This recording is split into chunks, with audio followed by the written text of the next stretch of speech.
பிச்சனந்தல் கிராமத்தில் டிரான்ஸ்ஃபர் கீழே ஒரே பொதாராக இருக்குது. அவர் ராஜ்குமார் தலைவரே க்ளீன் பண்ணுறாரு, ஆனால் யாரும் வரல. அவரே இறங்கி கழுத்தில் இறங்கி செய்யலான்ட்டு முடிவு பண்ணுறாரு போல். இங்கே டிரான்ஸ்ஃபர் ஆன் ஆஃப் பண்ணுறவங்க வருவாங்க. வரும்போது பொதாரம் இருந்துச்சுன்னா ஏன்னா பாம்பு போட்டிருக்கோம், ஏன்னா பூச்சி போட்டு ஏன்னா வரும்போது இன்ஃபெக்ஷன் வரது வாய்ப்பு இருக்குது. அதனால் நம்ம தலைவர் வந்து இறங்கி கழுத்தில் இறங்கி வேலை பார்க்குறாரு.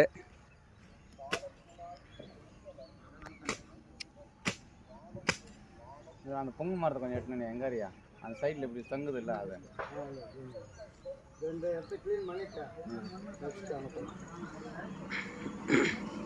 இது கொடுத்தல அப்படியே பிடிங்களா இதெல்லாம் கையில்